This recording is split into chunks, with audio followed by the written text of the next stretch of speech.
Many poor quality membrane switches use bad adhesive. In this condition, degumming happens, which causes the membrane switch to fall off after a short period of time after installing. So how do we deal with degumming?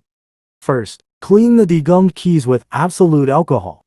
There are several ways to glue the membrane switch back off. For example, put a piece of 3M adhesive under the membrane switch, which solves the problem of degumming.